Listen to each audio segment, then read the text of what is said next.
সেটা হচ্ছে কারবালার ঘটনা।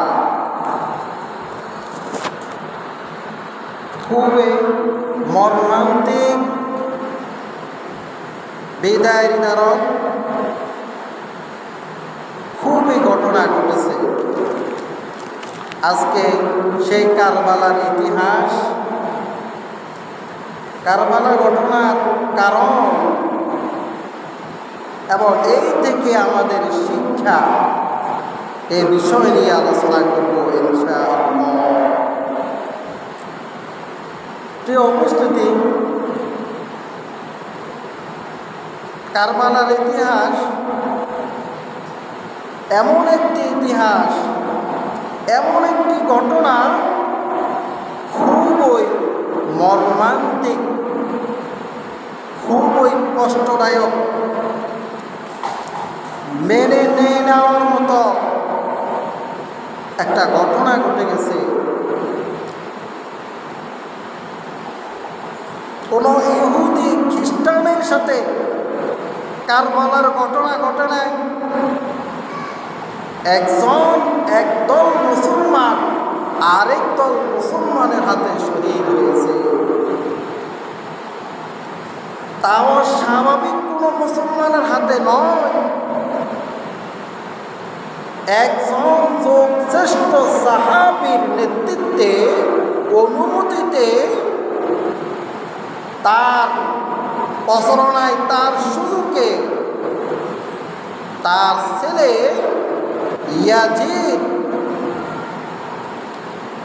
আর যারা শহীদ হয়েছে তারাও যেন কোনো মুসলমান নয়, তারা হলো রাসূলুল্লাহ সাল্লাল্লাহু আলাইহি ওয়াসাল্লামের প্রিয় কলিজার টুকরার মেয়ে হযরত ফাতেমা রাদিয়াল্লাহু এর ছেলে হযরত হুসাইন রাদিয়াল্লাহু এর সাথে ঘটনা। রাসূলুল্লাহ সাল্লাল্লাহু আলাইহি ওয়াসাল্লামের নাতি, সাধারণ কোনো মুসলমান নয়, যার সাথে এই ঘটনা ঘটেছে তিনি কে? রাসূলুল্লাহ সাল্লাল্লাহু আলাইহি ওয়াসাল্লামের নাতি। আপনারা জানেন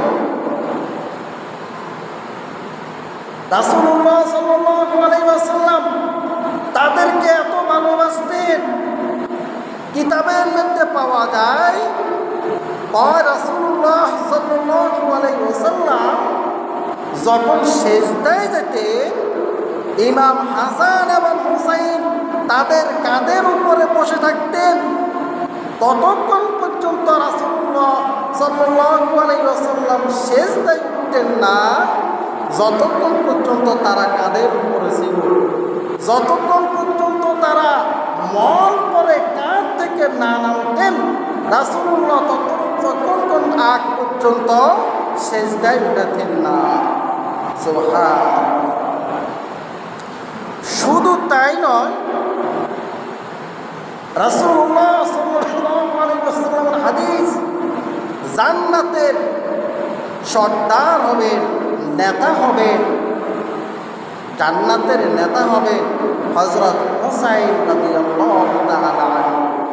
শুধু তাই নয়, রাসূলুল্লাহ সাল্লাল্লাহু আলাইহি ওয়াসাল্লামের জীবন দশায় তিনি সাহাবায়ে কেরামদের উদ্দেশ্যে বলে গেছেন, যারা আমার দুই নাতিকে ভালোবাসত সে যেন আমি রাসূলকে ভালোবাসত। সুবহানাল্লাহ। রাসূলুল্লাহ সাল্লাল্লাহু আলাইহি ওয়াসাল্লামের এত আপন নাতির সাথে এই ঘটনা ঘটে গেল, কারবালার ঘটনা ঘটে গেল। একজন মুসলমান আরেকজন মুসলমান, তাও সাহাবায়ে কেরামের যুগে এই ঘটনা ঘটে গেল। ঘটনার কারণ কি? এই মর্মান্তিক ঘটনার কারণ হলো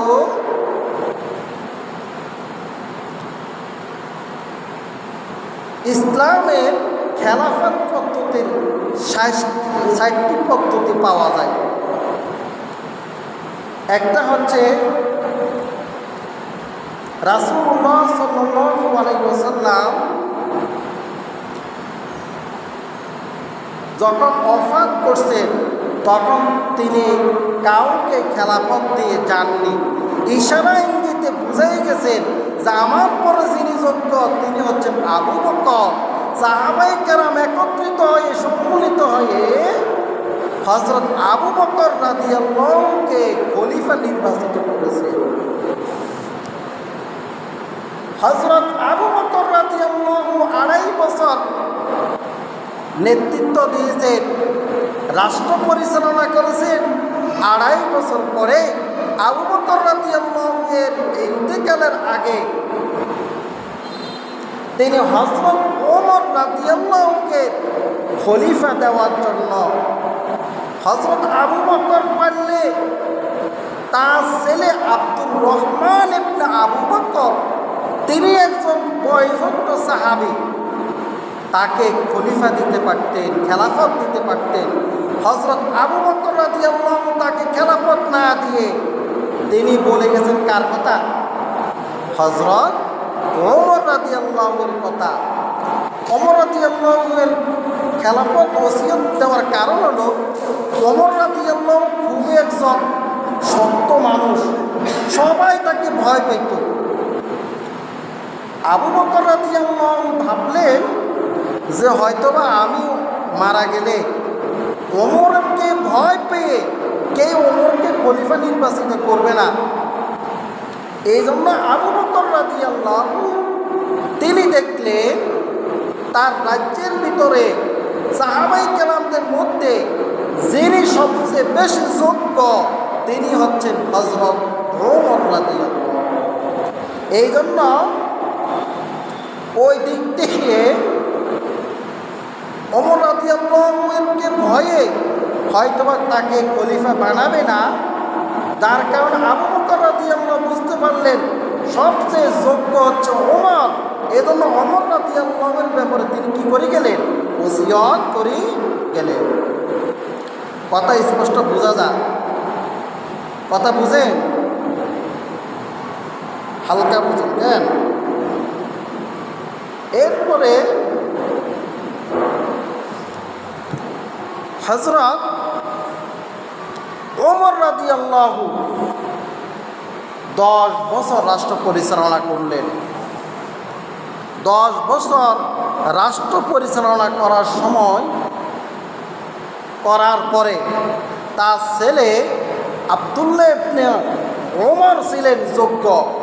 তার ছেলে থাকার সত্ত্বেও তিনি তার ছেলেকে খলিফা খেলাফত না দিয়ে তিনি কি করলেন?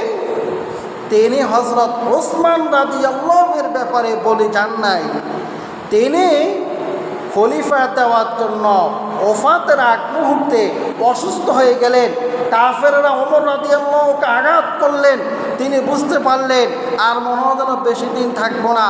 আগে ভাগে হযরত ওমর রাদিয়াল্লাহু 6 জন বিশিষ্ট একটা কমিটি করে দিলেন। বলে দিলেন তোমরা এই 6 জন সিদ্ধান্ত নেবে কাকে পরবর্তীতে খেলাফত দেওয়া যায়। এই 6 জন মিলে বসে হযরত ওসমান রাদিয়াল্লাহুকে কি করলেন? খলিফা নির্বাচিত করলেন। এই অবস্থিতি হযরত ওসমান রাদিয়াল্লাহু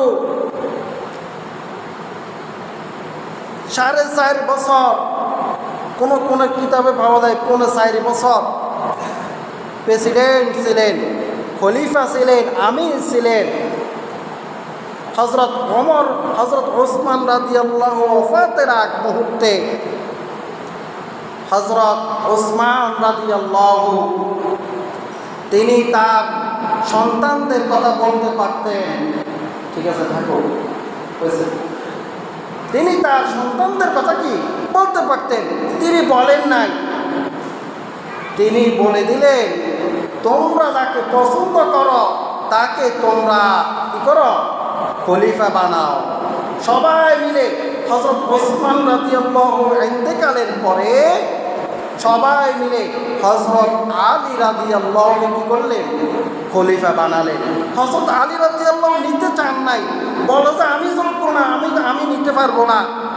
সবাই বলল আপনি রাসূলের জামাতা, আপনি কেন নেবেন না? নিতে হবে। তখন কি করলেন? হযরত আলী রাদিয়াল্লাহু খেলাফত নিলেন। হযরত আলী রাদিয়াল্লাহু 2.5 বছর রাষ্ট্র পরিচালনা করলেন। এর মৃত্যুর আগ মুহূর্তে তিনি কাউকে বলে যান নাই, সবাই মিলে হযরত হাসান রাদিয়াল্লাহুকে, রাসূলুল্লাহ সাল্লাল্লাহু আলাইহি ওয়াসাল্লামের প্রিয় নাতি হযরত হাসান রাদিয়াল্লাহুকে কি করলেন? খলিফা বানালেন, আমির বানালেন। কিন্তু এখানে ইতিহাসের মধ্যে পাওয়া যায় সবাই মানে নিলেন। কিছু কিছু সাহাবী বলেন, আমাদের এখনো বড় বড় অনেক লোক আছে, হাসান মানি না। তার মতো থেকে একজন ছিলেন হযরত মুআবিয়া। তিনি হাসান রাদিয়াল্লাহুকে মানে নিলেন না। 6 মাস পর্যন্ত ইমাম হাসান রাদিয়াল্লাহু খলিফা ছিলেন। তিনি দেখতে পারলেন যে হযরত মুআবিয়ার মতো মানুষ তিনি মানে নিতে পারছেন না। তিনি সম্মানে পদত্যাগ করে হযরত মুআবিয়ার হাতে কি দিলেন? খেলাফত দিয়ে দিলেন। ইতিহাসের কিতাবের মধ্যে পাওয়া যায় আল খিলাফাতুন নাবুওয়া, নবুয়তের আদলে খেলাফত পরিচালিত হয়েছে 30 বছর। আর রাসূলুল্লাহ সাল্লাল্লাহু আলাইহি ওয়াসাল্লামের রাষ্ট্র পরিচালনা করছেন 10 বছর। এই 40 বছর রাষ্ট্র ইসলামিক রাষ্ট্র পদ্ধতিতে চলে আসছে। এরপরে হযরত মুআবিয়া যে পদ্ধতিতে খলিফার পদ আত্মস্থিত হয়েছে, গ্রহণ করেছে, এটাকে ইসলামিক খেলাফত, ইসলামিক পদ্ধতিতে তিনি কি হন নাই? খলিফা নির্বাচিত হন নাই। এই জন্য ইসলামের চতুর্থ খলিফা হযরত আলী রাদিয়াল্লাহু, ইসলামের পঞ্চম খলিফা মুআবিয়াকে বলা হয় না। ইসলামের পঞ্চম খলিফা হলো হযরত ওমর ইবনে আব্দুল আজিজ। কারণ আমিরে মুআবিয়া যে পদ্ধতিতে খেলাফত গ্রহণ করছে এটা ইসলামিক পদ্ধতিতে নয়। এই জন্য আমিরে মুআবিয়ার খেলাফতকে তাকে খলিফা বলে না, তাকে বলে আমিরে মুআবিয়া, তাকে খলিফা পর্যন্ত বলে না। প্রিয় উপস্থিতি, আমিরে মুআবিয়া 40 হিজরিতে খলিফা নির্বাচিত অথবা তার জবরদস্তি মতন সে দখল করে নিলেন, কারো কোনো কথাবার্তা নেই। 20 বছর আমিরে মুআবিয়া রাষ্ট্র পরিচালনা করলেন। তাহলে আমিরে মুআবিয়ার রাষ্ট্র পরিচালনা করলেন কত বছর? 20 বছর। কত বছর? 20 বছর। আমিরে মুআবিয়া 60 হিজরিতে ইন্তেকাল করেন। কোন কোন কিতাবে পাওয়া যায় 61 হিজরিতে তিনি মৃত্যুবরণ করে। তার মৃত্যুর 10 বছর আগে অর্থাৎ 50 হিজরিতে সিরিয়াতে একটা ভাষণে আমিরে মুআবিয়া একটা গাদ্দারি কাজ করলেন। তিনি ওই ভাষণে তার পরবর্তীতে খলিফা কে হবে, তার পরবর্তী আমির কে হবে, তিনি তার ছেলের কথা, ইয়াজিদের কথা, ইয়াজিদের নাম ঘোষণা করলেন যে আমার পরবর্তীতে যিনি খলিফা হবেন, আমির হবেন, তিনি হলেন আমার ছেলে ইয়াজিদ। পুরো বিশ্বের মধ্যে এই প্রচার প্রচারণা ঘটে গেল। এই প্রচার প্রচারণা ঘটে যাওয়ার পরে মক্কা মদিনার যে বড় বড় সাহাবী হযরত আব্দুল্লাহ ইবনে আব্বাস, হযরত জুবাইর, হযরত ওমর ইবনে আমর, প্রখ্যাত বড় বড় সাহাবীরা এই কথা মানে নিতে পারছেন না।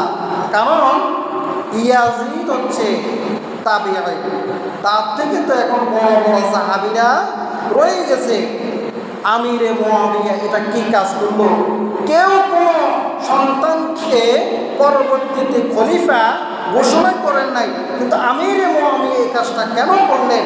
সাহাবায়ে কেরাম কেউ আমিরে মুআবিয়ার এই কথাকে কি করলেন না? গ্রহণ করলেন না। এক পর্যায়ে হযরত আমর রাদিয়াল্লাহু মুআবিয়ার সাথে সাক্ষাৎ করলেন।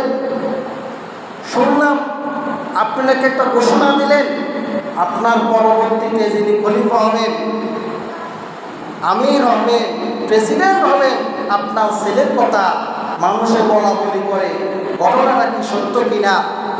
তখন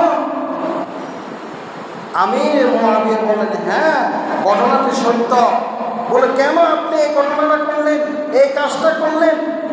এখনো তো বড় বড় সাহাবীরা আছে, এমনকি আল্লাহর রাসূলের নাতি হোসাইন রাদিয়াল্লাহু পর্যন্ত আছেন, এখনো উপরের স্তরের সাহাবীরা আছেন, আল্লাহর রাসূলের সাথে যারা বসবাস করছেন, যারা আল্লাহর রাসূলের নিকটতম কাছে ছিলেন, তারা পর্যন্ত এখনো বাঁচি আছেন। তাহলে আপনি কেন আপনার ছেলেকে পরবর্তী আমির ঘোষণা করলেন? কারণটা কি? অনেক কথা, লম্বা স্টোরি। এক পর্যায়ে হযরত মুআবিয়া বললেন, আমর তুমি আমাকে যেটা বলতে চাচ্ছ আমি বুঝছি। আমি দেখলাম আমার পরবর্তীতে যিনি যোগ্য, আমি মনে করলাম আমার ছেলে ইয়াজিদ পরবর্তীতে খলিফা হওয়ার যোগ্য, আমির হওয়ার যোগ্য। তুমি বাড়াবাড়ি করিও না, তুমি চলে যাও। হযরত আমর রাদিয়াল্লাহু চলে আসলেন। এক পর্যায়ে মক্কা মদিনার কেউ হযরত মুআবিয়ার হাতে বায়াত গ্রহণ, ইয়াজিদের হাতে বায়াত গ্রহণ করবেন না সিদ্ধান্ত নিলেন। এই ঘটনার মধ্য দিয়ে হযরত মুআবিয়া রাদিয়াল্লাহু ইন্তেকাল করলেন। হযরত ইয়াজিদ কি করলেন? আমির হয়ে গেলেন। যখন আমির হয়ে গেলেন, প্রেসিডেন্ট ঘোষণা করলেন। ইয়াজিদ সকল রাষ্ট্রের গভর্নরকে জানাই দিলেন যে আমিরে মুআবিয়া মারা গেছেন, পরবর্তীতে খলিফা হিসাবে নির্বাচিত হয়েছেন ইয়াজিদ। তোমরা সকলেই ইয়াজিদের হাতে বায়াত গ্রহণ করো। এই ঘটনা যখন ছড়াই গেছেন, মক্কা মদিনার বেশিরভাগ সাহাবীরা, গ্রহণযোগ্য সাহাবীরা, রাসূলুল্লাহ সাল্লাল্লাহু আলাইহি ওয়াসাল্লাম নিকটতম সাহাবীরা, কেউ আমি ইয়াজিদের হাতে কি করেন নাই? বায়াত গ্রহণ করেন নাই। তারা বলে, আমরা কি করবো? ইমাম হোসেন রাদিয়াল্লাহুকে আমির বানাবো, খলিফা বানাবো, পরবর্তীতে প্রেসিডেন্ট বানাবো, আমরা ইয়াজিদের হাতে বায়াত গ্রহণ করব না। এক পর্যায়ে কুফা থেকেও চিঠি আসতেছে, হাজারো হাজারো, কোনো কোনো কিতাবের মধ্যে লিখছেন যে লক্ষ লক্ষ চিঠি আসছে যে আমরা খলিফা হিসাবে ইমাম হোসেন রাদিয়াল্লাহুকে মানব, আমরা তার হাতে বায়াত গ্রহণ করব। এর মধ্য দিয়ে একটা ঘটনা বলি। যখন মুআবিয়া রাদিয়াল্লাহু বললেন আমার পরবর্তীতে যিনি খলিফা হবেন আমার ছেলে ইয়াজিদ, এই কথা ঘোষণা করার পরে আমিরে মুআবিয়ার চারপাশে অথবা তার নেতৃত্বে যারা আছে কিছু আমিরে মুআবিয়ার এই কথাকে সাপোর্ট দিয়েছে। সাপোর্ট দিয়ে বলেন, আমির সাহেব আপনি যে সিদ্ধান্ত নিয়েছেন আপনার ছেলেকে পরবর্তীতে প্রেসিডেন্ট বানাবেন, খলিফা বানাবেন, আমির বানাবেন, এটা ঠিক আছে, যুক্তিগত। ক্ষমতার চারপাশে কিছু কিছু তেলবাজ থাকে, আর তারা তেল এই জন্যই মারে যে তারা যেন উপরস্থ কাউকে যদি তেল মারতে পারে তাহলে তার থেকে সুযোগ সুবিধা কিছু পাবে। এই সুবাদে অনেকে কি করে? তেল মারে। ক্ষমতা চারপাশে দেখবেন অনেক সময় ডিসি এসপিরা, তারপরে মন্ত্রীরা প্রধানমন্ত্রীকে কি মারে?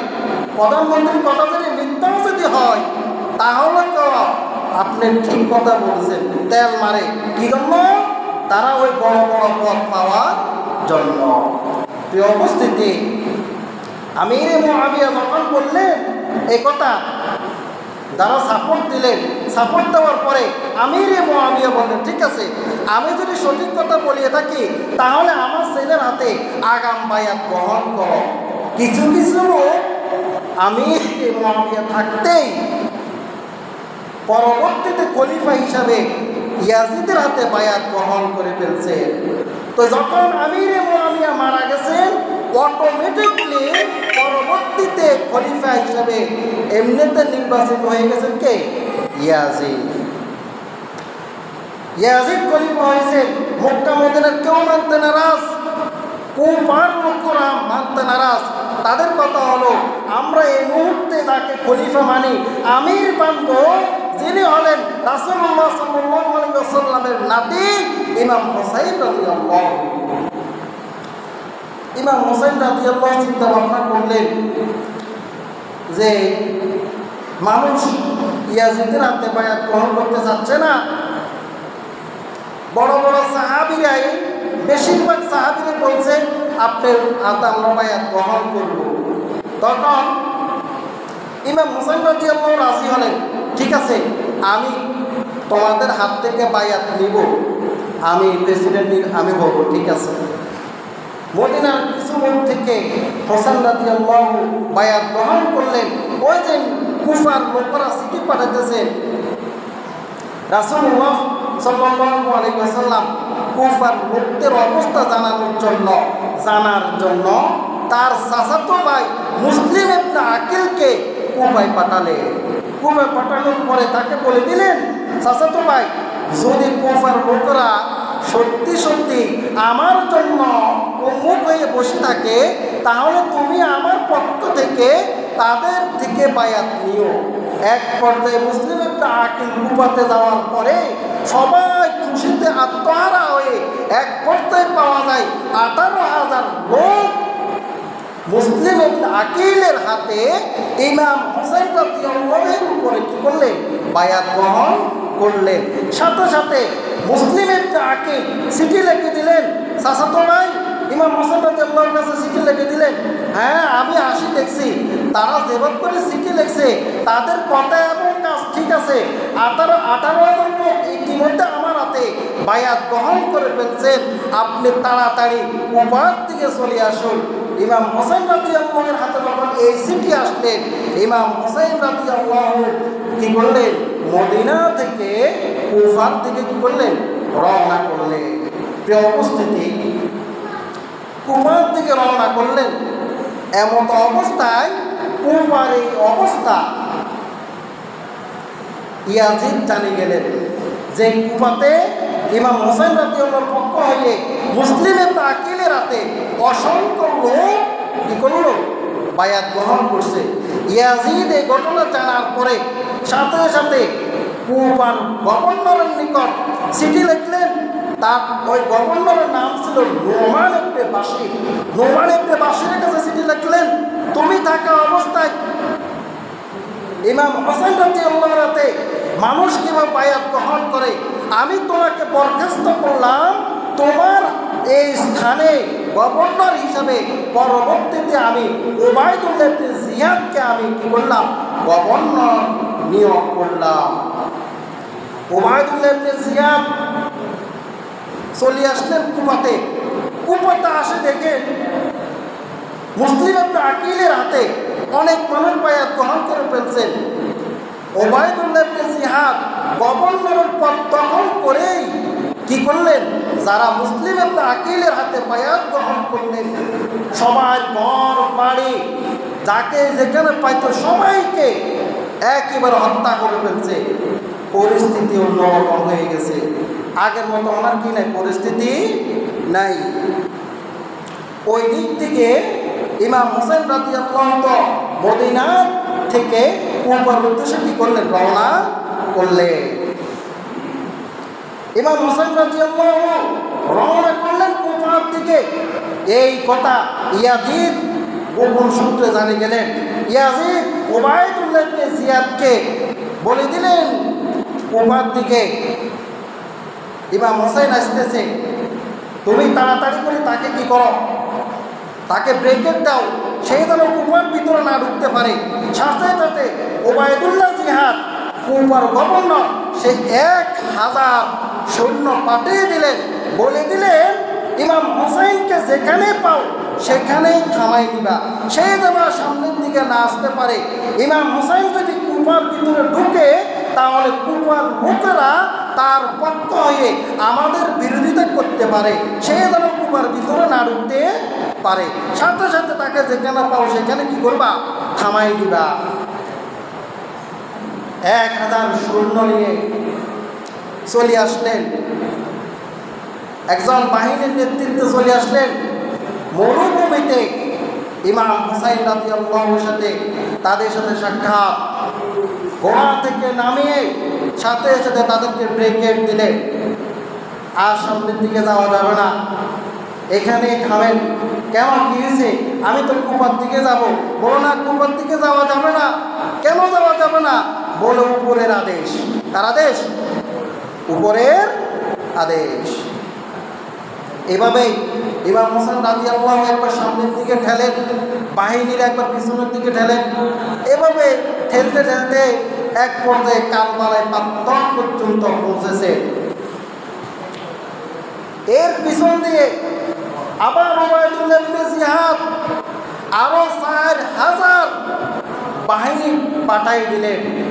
হযরত ওমর ইবনে সাদ সেনাপ্রধানের নেতৃত্বে আরো 4000 বাহিনী পাঠাই দিলেন।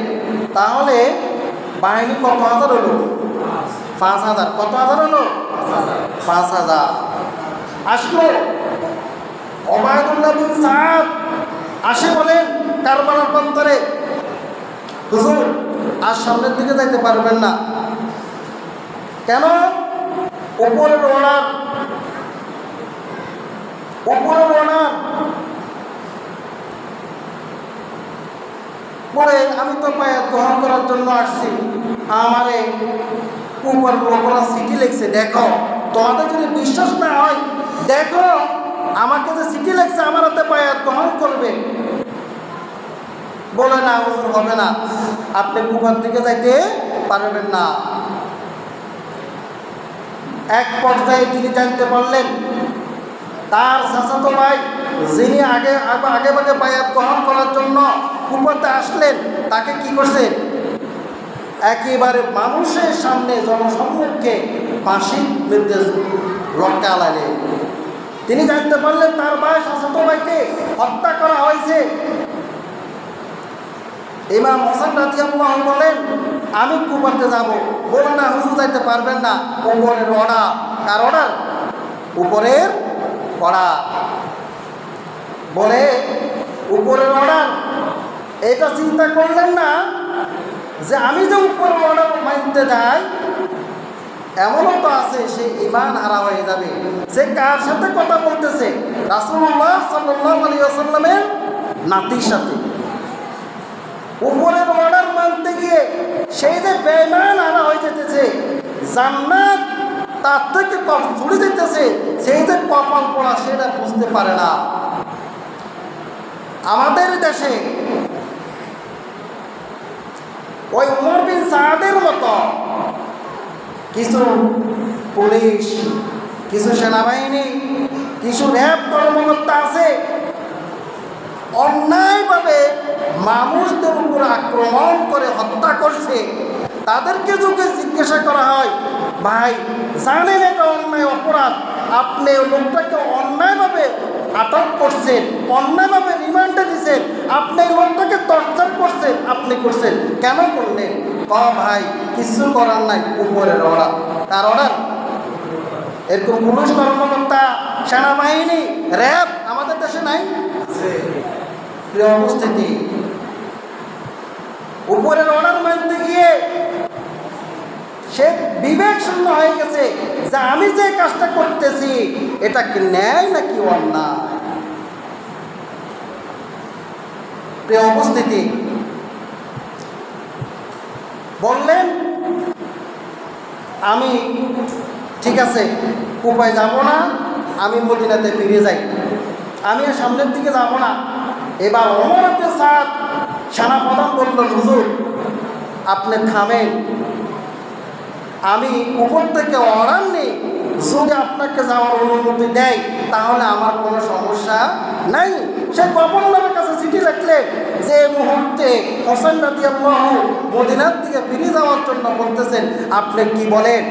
ওবায়দুল্লাহ জিয়াদ চিঠির মধ্যে লিখে দিলেন, না হবে না, তাকে আর মদিনার দিকে যেতে দেওয়া হবে না। লিখে দিলেন চিঠির মধ্যে, নিঃশর্তভাবে তাকে ইয়াজিদের হাতে বায়াত গ্রহণ করতে হবে। এরপরে ভেবে দেখবো তাকে কি কুফাতে পাঠানো যা নাকি মদিনার দিকে পাঠানো যা, কি করা যা পরবর্তীতে ভেবে দেখা হবে।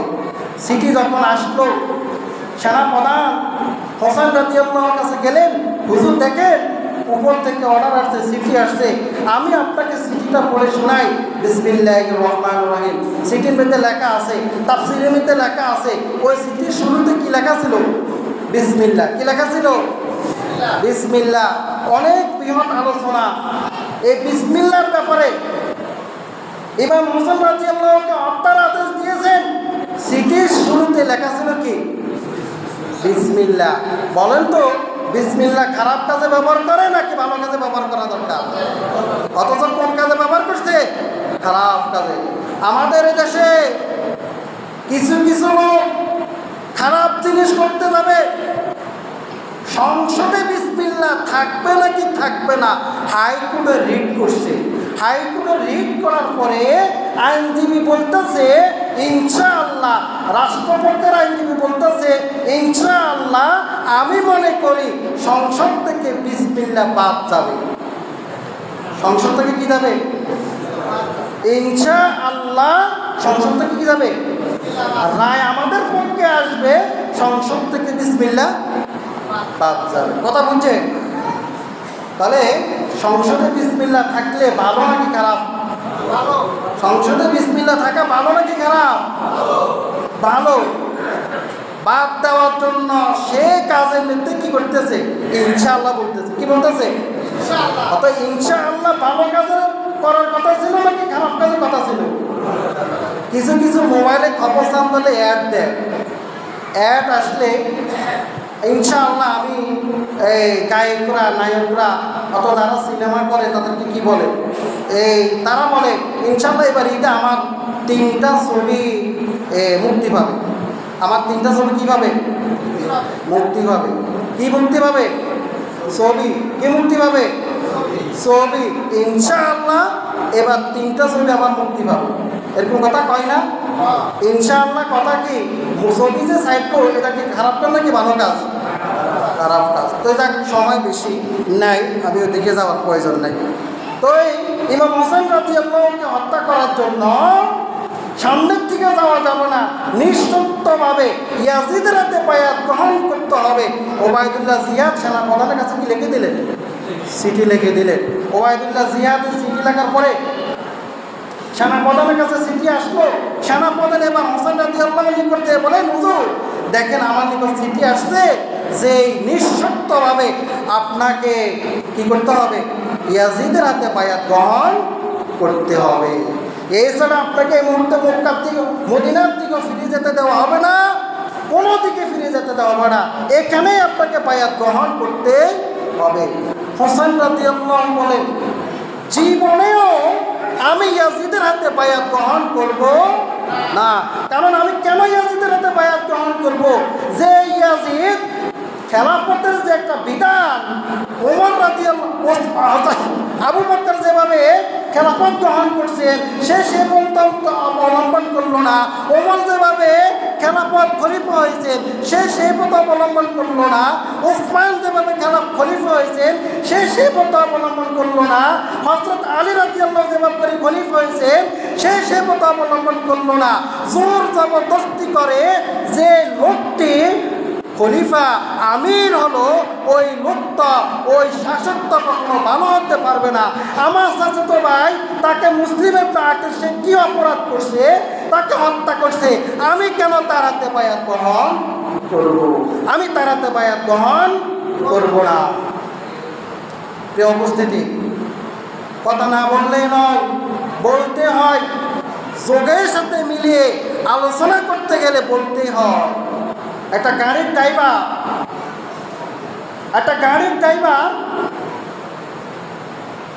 ড্রাইভারের কি থাকতে হয়? লাইসেন্স থাকতে হয়। কি থাকতে হয়? লাইসেন্স থাকতে হয়। সে গাড়ি চালাইতে পারে কিনা, সে কোনো অন্য গাড়ির সাথে মারি দেয় কিনা, এরকম লোককে সরকার কি লাইসেন্স দিবে না। আপনি তাসবিহ জপলেন, গাড়ির মধ্যে বসে আপনি তাসবিহ জপেন, সুবহানাল্লাহ ইল্লাল্লাহ জিকির করেন, কিন্তু গাড়ির ড্রাইভার তিনি যদি মদ পানকারী হয়, গাঁজা খাওয়া হয়, লাইসেন্স নাই, অযোগ্য ড্রাইভার হয়, ওই ড্রাইভার যদি গাড়ি চালায় এমন অবস্থায় গাড়ি যদি রাস্তার বাইরে পালাই দেয়, যারা গাড়ির মধ্যে বসে তাসবিহ জপে তারা কোথা যাবে? রাস্তার মধ্যে থাকবে নাকি তারাও খালাদায় পড়বে? কোথায় পড়বে? তারাও খালাদায় পড়বে। এই উপস্থিতি, এখনই ভাবার সময়। সামনে যে নির্বাচন আসতেছে, আপনি যদি অযোগ্য লোককে শাসক বানান, দুর্নীতিবাজকে শাসক বানান, চোরকে শাসক বানান, যারা দেশকে লুটে খায় তাদেরকে যদি শাসক বানান, তাহলে দেশকে ধ্বংস করে দিয়েছে, চলে গেছে। আমরা সবাই খাদের মধ্যে পড়ে গেছি না? কত লক্ষ লক্ষ কোটি টাকা দেনা হয়ে দেশ থেকে পালিয়ে গেছে, কিন্তু বিপদে পড়ে গেছে কে? আমরা। অযোগ্য লোক যেমন ড্রাইভারি করার কারণে খালের মধ্যে গিয়ে পড়লো, যারা তাসবিহ জপলো তারাও খালের মধ্যে গিয়ে পড়লো। তা আমি আপনি যদি অযোগ্য লোককে যদি প্রেসিডেন্ট বানাই, শাসক বানাই, সে যদি অযোগ্য হয়, চোরা হয়, ডাকাতে হয়, তাহলে আমরাও কি হয়ে যাব? খালে পড়ে যাব। এই জন্যই ভাবতে হবে এখন থেকে, তাকে শাসক বানালে, প্রেসিডেন্ট বানালে, প্রধান বানালে আমি নিরাপদে থাকবো, আমার রাষ্ট্র নিরাপদে থাকবো, আমি শান্তিতে থাকবো, আমরাই তাকে শাসক বানাবো ইনশাআল্লাহ। ঠিক আছে কিনা? ইনশাআল্লাহ। এটাই শিক্ষা। যদি হোসেন রাদিয়াল্লাহু যদি ইয়াজিদকে আমির হয়ে তার হাতে বায়াত গ্রহণ করত, অযোগ্য লোকের উপরে বায়াত গ্রহণ করত, হোসেন রাদিয়াল্লাহুর উপরে আক্রমণ আসতো? প্রিয় উপস্থিতি, মানে হোসেন রাদিয়াল্লাহু অযোগ্য লোকের হাতে, ক্ষমতালোভী লোকের হাতে কি করেন নাই? বায়াত গ্রহণ করেন নাই। বলে যে আমার জীবন চলে যাবে, তারপরে আমি ইয়াজিদের হাতে বায়াত গ্রহণ করবো না। এক পর্যায়ে অনেক আলোচনা, অনেক কথা, 7 তারিখ মুহররমের 7 তারিখ তিনি বলে দিলেন আমি কখনো গ্রহণ করবো না। চিঠি আসলো, হুজুর কিছু করার নাই, উপরের আদেশ, ওই সেনাবাহিনী আগের মতন। এই মুহূর্তে আপনি যদি নিঃশর্তভাবে বায়াত গ্রহণ না করেন, আপনাকে এবং আপনার সফর সঙ্গী যারা আছে সবাইকে হত্যা করার নির্দেশ। 9 তারিখ আবার আসছেন, হুজুর কিছু করার নাই, সীমারের নেতৃত্বে চলে আসছেন 1000 বাহিনী, 80 মতন তাঁবুর মধ্যে হোসেন রাদিয়াল্লাহুকে খুঁজলেন। খোঁজার পরে তিনি বাইরে আসলেন। কি ব্যাপার? তিনি বলেন, হুজুর আমাদের কিছু করার নাই, এই মুহূর্তে আপনাকে হত্যা করতে হবে, আপনার বাহিনীর উপর আক্রমণ করতে হবে, আল্লাহ আপনি বায়াত গ্রহণ করতে হবে। তিনি আপনি কি বলেন?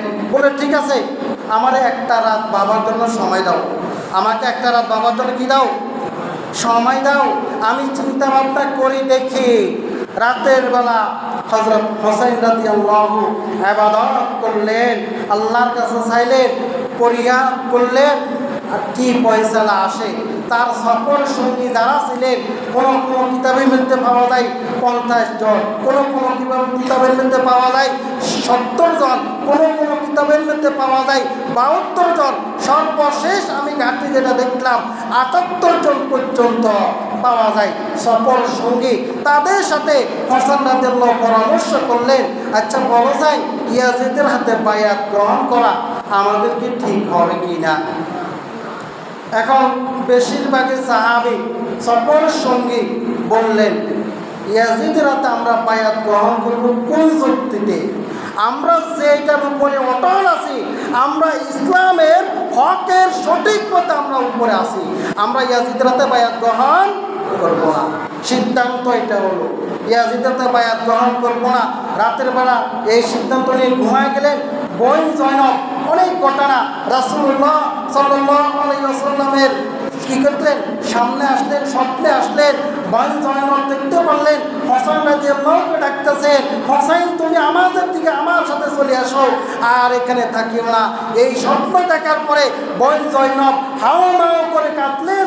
কাঁদার পরে বললেন, ভাই, অর্থাৎ রাসূলুল্লাহ সাল্লাল্লাহু আলাইহি ওয়াসাল্লামের নাতি বোন জয়নব হোসেন রাদিয়াল্লাহুর বোন বলতেছে, ভাই আমাদের তো মন অবস্থা খারাপ, আমাকে রাসূলুল্লাহ সাল্লাল্লাহু আলাইহি ওয়াসাল্লাম এটা দেখিয়েছেন। হোসেন রাদিয়াল্লাহু বলেন, নাসরুল্লাহ ইন্নাল্লাহ মা'আস সাবিরিন, আল্লাহর উপরে ধৈর্য ধারণ করো, আল্লাহর উপরে থেকে যে ফয়সালা আসে এটাই হচ্ছে সর্বোত্তম ফয়সালা। 10 তারিখ সকালবেলা হয়ে গেল, সীমার চলে আসলো বাহিনী নিয়ে, আর সময় দেওয়া যাবে না। হোসেন রাদিয়াল্লাহুকে তাবুর দিকে আসলো, আসার পরে বললেন, আপনার সিদ্ধান্ত কি? বলে না, আমি কোনো বায়াত গ্রহণ করবো না, আমার সিদ্ধান্ত আগেরটাই, আমি মদিনাতে ফিরে যাব। বলে না, আপনাকে আর সময় দেওয়া হবে না। এই মুহূর্তে মুসলিম সেনাপ্রধান, ওই সেনাপ্রধান ওমর ইবনে সাদ, তিনি বললেন, আশহিদু, তোমরা সাক্ষী দেখো, আমি হোসাইনের বিরুদ্ধে যুদ্ধ শুরু করলাম। এই মর্মে কি করলেন, তাঁবুর ভিতরে সবাই মিলে কি করলেন, তীর নিক্ষেপ করলেন।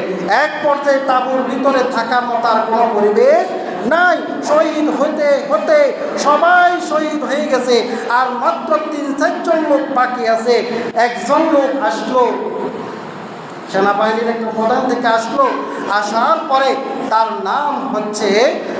নাম হচ্ছে মালিক, সম্ভবত এরকম একজন জুরাইর ইবনে সুরাইদ তার নাম।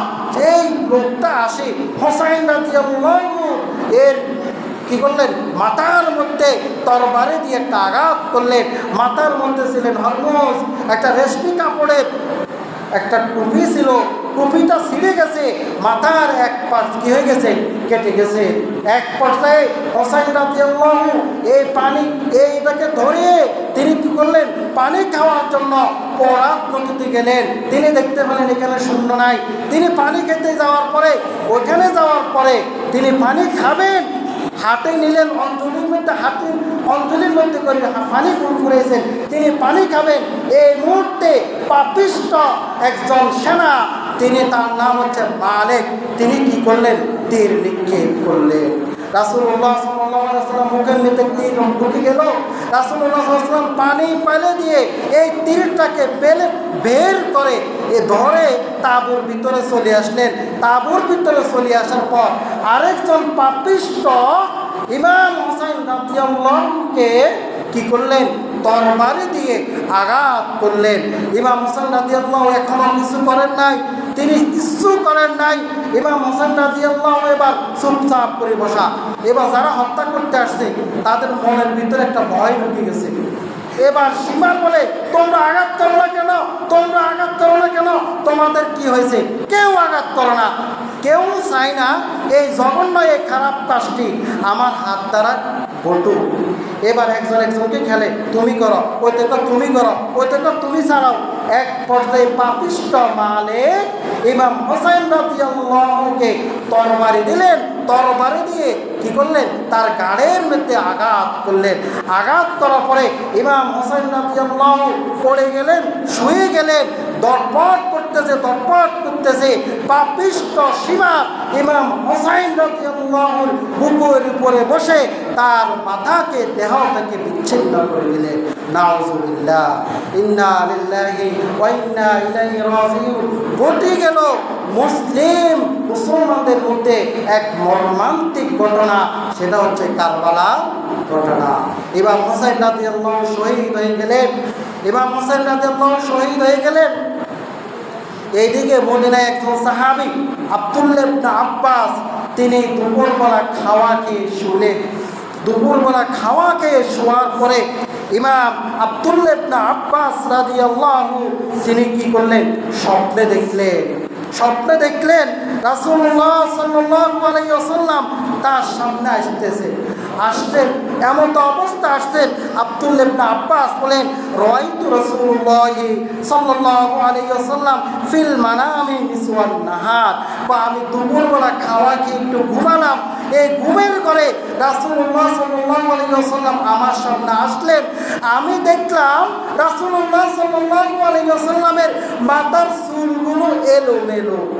মাথার চুলগুলো কি এলোমেলো, গায়ের মধ্যে ধুলি বালু দিয়ে একেবারে কাঁচরার মতো, আর হাতের মধ্যে একটা কাঁচের সীসা, ওই সীসার মধ্যে লাল কি দেখা যায়?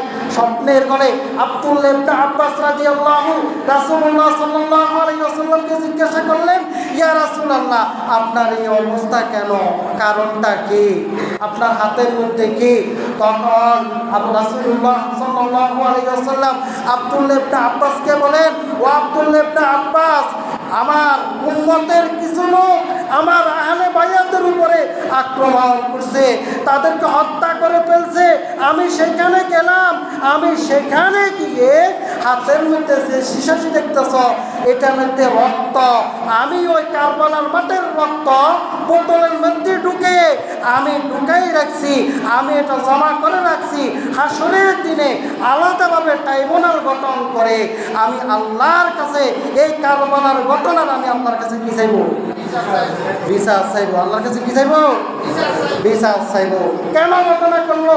আমার আহলে উম্মতরা কি দোষ করলো? আমার নাতি আফন নাতি হোসাইনকে কেন হত্যা করলো? আমি আল্লাহর কাছে বিচার দায়ী করব। প্রিয় উপস্থিতি, তাফসীরের মধ্যে পাওয়া যায় ঘটনা তো কোনটা সত্য কোনটা মিথ্যা একমাত্র কে জানেন? আল্লাহ জানেন। বলতে হয় ইয়াজিদ ওবায়দুল্লাহ ইবনে জিয়াদকে বলে দিছে যে তাকে তুমি আটক করো, হত্যা করার জন্য বলে নাই। কিন্তু ইয়াজিদ যে ভালো আমি এটা কি বলবো না, তার সারা চরিত্র প্রথম থেকে কি খারাপ। এমনকি পাওয়া যায় কিতাবের মধ্যে সে মক্কার মধ্যে হামলা করছে, সে কাবাগরের মধ্যে হামলা করছে, তার হামলার বিনিময়ে কাবাগরের একটা পাথরের একটা সাইড ভেঙে গেছে।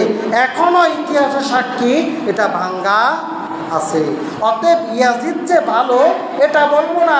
ইয়াজিদের নেতৃত্বে মক্কায় মা বোনদেরকে দংশন করছে, যার বিনিময়ে কিতাবের মধ্যে পাওয়া যায় 1000-এরও বেশি লোক সন্তান জন্ম দিয়েছে, যাদের বাবার সন্তান পাওয়া যায় না। অতএব ইয়াজিদ যে ভালো এটা বলা যায় না।